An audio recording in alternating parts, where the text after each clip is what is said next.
Hi guys, this is Sai Kumar Kortiwada.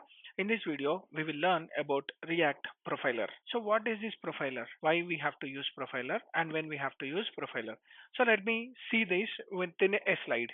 So now what we'll learn in this video. In this video, we will try to measure the performance of rendering a component or any part of your application. Either you can go with the whole application or only with a particular parts of your application. You can measure the performance of rendering, and that can be done only with the profiler component. How this profiler work and what is the way we can inject this profiler into our components, that we will see in this video. Let me quickly jump into Visual Studio Code. Here, if you want to apply some set of profiler logic, so you have to apply either at a particular div or at a particular component or throughout your app.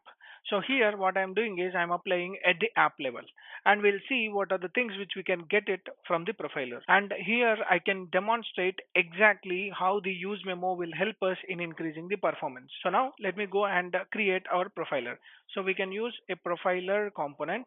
So let me write as a profiler, and it has been imported from our React.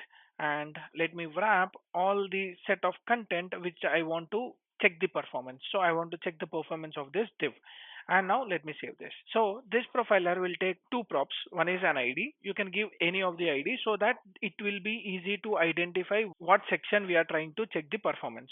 So here app is an ID for this, and it has something called as on render. That means once the rendering is done, it will give a callback function, and let's see what the callback function is. So const on rendered, you will be getting some set of parameters in this, and the parameters is first one is id, the id whatever you are using over here, and the next one is phase, next one is actual time and base time, and you will be getting something like start time and commit time. So we have some features behind this and what exactly each and every parameter will give you. So let me write all the consoles first. Console.log of, I have something like an ID. So let me mark it as an ID, and let me mark it as phase. So console.log of phase, and this is my phase property. Now I can use actual time. Let me copy this and put it over here. Let me copy this actual time, and same thing. Let me copy this again to see the base time, start time, and commit time. So let me get the base time here and here. Start time, copy this and put it over here, put it over here. Commit time. This is the commit time. So we'll see all the properties what they give on a particular render. Let me copy this and put it over here as a reference. So let me format. When this app completes its rendering, then this callback will invoke, and you will be getting all the details. Here what I'll do is I'll add some set of states as well. So let me go here and add a state something like counter, and then set counter is equal to use state, and now the default value is 0. So what we can do is we can just create one particular paragraph where I want to show the counter UI. So for that sake, what I'll do is I'll create a get counter UI method which will return us a particular data that is nothing but written paragraph with the counter value. So count, and I'm not using any of the memoization techniques. So let me copy this and put it over here. So we are not using any memoization technique. I have to call it immediately. Let me save this. Now you will be getting a UI. So let me format this and now go here, clear this off, and you got 0. So I'll also add one more thing called as a button for incrementing the counter, increment counter, and let me add an event called as on click, and this on click will call set counter method. So let me copy this set counter method from here and put it over here. Let me pass our counter the previous value plus 1 and save this. Now go here, you have this set counter. Let me refresh this. If you see, you got an ID with app because this is a one which we are passing for the profiler, and you have something called as a phase called as mount, whether it is in mounted state, updating state, or which state exactly it is. So that will be given by our phase. And this is the actual time. You can see the actual time is 1.3999 and 0.399 is a base time.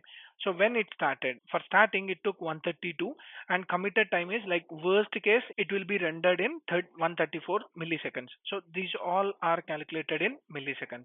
So now whenever there is a mount phase, these are the component rendering strategies and values how they have executed. So let me go and update this.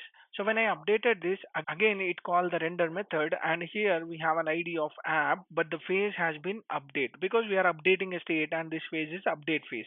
So when you see the actual time, it is zero point 0.3, that is compared to the initial stage of actual time it is reduced, and your base time is 0.20, and your start time is 48735 milliseconds, and commit time is 48735 milliseconds, but there is a small fraction difference like 59 and 89, that's it. So this is the small difference on updating of the particular component. Now so let me copy these details and paste it for a backup. This is because without applying a memoization technique, so I'm just using these particular values as a backup so that we can compare when we make this update states as a memoization. So let me copy all this stuff like start time, and this is also like milliseconds, and the commit time you have milliseconds of time, that is nothing but a commit time. But the phase whatever we are using here is, let me make it as mount phase. So first we can compare with the mount phase, and later we'll compare with the phase of update value. So let me go here and let me see what are the actual values we got. So actual value of time, and you have something like a base time which is of 0.20, and there is something like a start time, copy and paste, and there is something like a commit time. Let me copy this and put it over here. So now I'll comment this one. So now if you see, these are something like whenever I'm updating how much time it took for re-render, and this is like a mount whenever we reload the application, what is the initial time, like actual time is this one, base time is this one, start time is this one, and commit time is this one. So what these properties exactly means, actual time is something like after rendering what the time it took. So it took 1 millisecond, and base time is something like the base time when it exactly started, and the start time is something like whenever you are starting a rendering, so it started after 132 milliseconds. And what is a commit time? Commit time is the worst case scenario of starting your application, it takes mostly 134 milliseconds, and this is a update phase. The same strategy applies here, but this will be re-rendered whenever there is an update in your state. So the same thing what we'll do is we'll apply some set of memoization technique. So let me use memo. This is my use memo, and I'm using a dependency as the counter. So we have only counter dependency for this. So this one, as I am using a memoization technique, I have to refer it instead of calling. So I have removed this off parenthesis. So let me go here and clear this off, just reload this. Now you can see the actual time is 1.09. So if you see, it is 1.3, so it reduced a bit, and you can see 0.19, but previously it is 0.39, again it got reduced, but the start time is 115, here it is 132, here also it reduced, and the commit time it is expecting is 117 milliseconds, and here it is 134 milliseconds. That means everywhere whenever you try to use a memoization technique, this got reduced. That means mounting phase got reduced the time and increased the performance. So now let's talk about the phase of update. So let me update this. So now you can see there is a small one, like actual time is 0.6, and if you see here the actual time is 0.3, so it took more time. And the base time if you see 0.19, and it is 0.20. If you see this 30 also, the last number is having a minimal down time, that means it has reduced its time. And also here we have a small reduction, that is 0.20, it is 0.19. As we are using a very small component and very small logic, these fractions are very less. And when we go to the start time, it took 408735, and here it took only 38983. That means only within 3 seconds it has been started. And what is the last one, like to update everything, it took only the fraction of second difference. And if you see here, it is 48,000, and here it is 38,000. Even here also the performance got increased. So if you see any of the phase like mount phase up or update phase, just by applying use memos and use callbacks, it helps us to increase the performance of our application. So profiler is used to find what time exactly the rendering is taking and how much time it takes to show the data on the UI. So by this we can find the performance of a particular section. So this helps us how much time it takes exactly whenever you are trying to re-render, whenever you are trying to mount the application and everything. But this profiler will have an effect on your CPU, and also it will consume more resources. That's why this profiler we will not use for the production part. So we have to use this only whenever you want at the development level. And if you want to do for the production as well, then there are some set of configurations you have to use with the webpack and all that stuff. So now whenever you are using a profiler without the configuration of production, then it works only for the development part.